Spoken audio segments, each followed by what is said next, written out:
So, shucking an oyster. You need an oyster knife and you need an oyster, of course. You get in there, and what you do is you guide your knife down so you're on the bottom of the shell, and you just want to scratch your palm a little bit. And you're going back and forth, and that's shucking. The noise you hear is shucking. My name is Gardner Douglas, and I am a professional oyster shucker, currently ranked 6th in the country. I started shucking maybe 10 years ago, and my dad taught me. He's a professional oyster shucker, and he just brought me to his events, and I just loved it. There's nothing to it, and shucking is not really like work to me. It's like going out and having a good time, and I just happen to be open oysters while I'm there. I learned to shuck on Chincoteague Island, and so I got Gardner, because he always liked to hustle and make money and things like that, to help me do a little bit of that, you know, to basically teach him how to shuck. I don't know if he knew then I was trying to teach him to shuck or not, you know, but that's how he got started. So I basically taught him home in my backyard. I'm a veteran, so when I came back from Afghanistan, I was like, I want a stress-free job. It's like, what do I like doing? Oyster shucking. Oyster shucking was a thing. SS Shucking is my mobile raw bar. So SS Shucking first started off as Sam Shucking Service. Now this is how this started about Sam Shucking.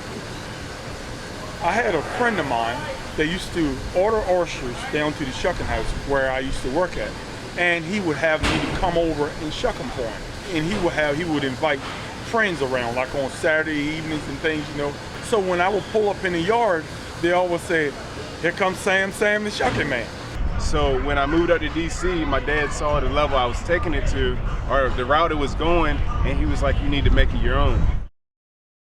So some of the events that stand out for me, so number one, I think, would just have to be the oyster shucking competition. Where my first year, I placed 6th. You know, I made it to the final stage. I'm going head-to-head with some of the best oyster shuckers in the country. So the oyster shucking competition is based on speed, of course, and also quality. So no dirt in the shell, no nicks on the oyster meat, no blood, of course. When I taught him about quality, not about speed.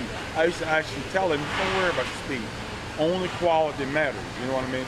So he learned his quality. Now I see that for his quality-wise, he's one of the best I've ever saw. He's teaching me things now about quality. I don't know whether he knows it or not, but he is, about his cut, you know, in different ways to make a cut. In my opinion, there's 2 types of oyster shuckers. It's an oyster shucker, which I think I'm an oyster shucker, you know, who really cares about the oysters and cares about shucking, cares about the quality that they're putting out, they care about knowing about the oyster world that's going on. And then you got a oyster opener, which just open oysters and they don't really care about what they're presenting to the people.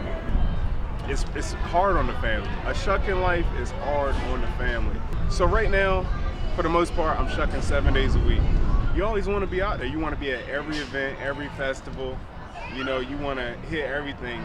And with a new wife and a new baby, you know, it's just hard. So yeah, it's just taking a break. I'm gonna be focused on more doing oyster events and also doing like how-to videos and of course doing private events so you can get your friends together and you can do an oyster tasting. Gardner has tucked this further than anybody else I know of. The sky's the limit for him. And I truly believe if he continues the competition, Gardner will be the representative of the United States for the fastest in the United States, if he continues. And even when I'm driving, I'm still shucking in my head. I don't know if that's crazy, but I want to be great. You know, I want to be number 1 one day. And to be great, you gotta stay consistent, you gotta stay sharp.